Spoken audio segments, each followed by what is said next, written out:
Earlier, I spoke to Negar Mortazavi, host of Iran podcast, about the Trump administration's reaction to these protests, and I began by asking her whether the White House is sending mixed messages.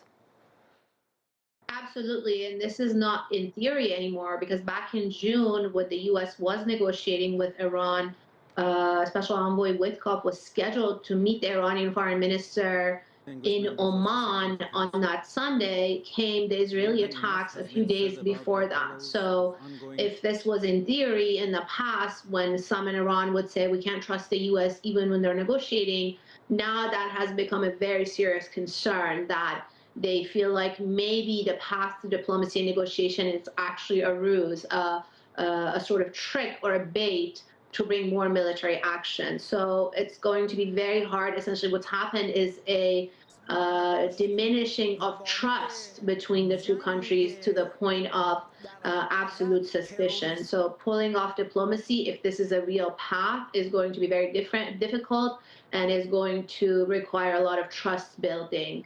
And if there is some kind of military intervention by the Trump administration, what are the risks? Could it possibly backfire, Negar? Also, what would they be hitting at this point?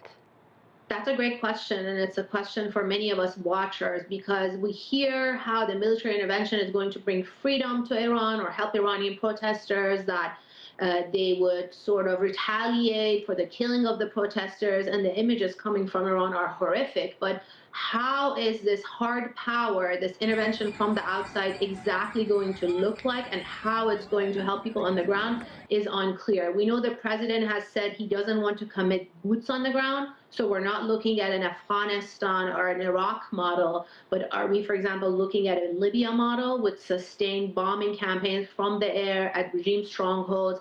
How is that going to change the dynamic on the ground? Iran is a very large country. These centers are spread all over the country. It's not like hitting the nuclear program, which was 3, 4, 5 sites. This is going to be sustained. This is going to be continuous.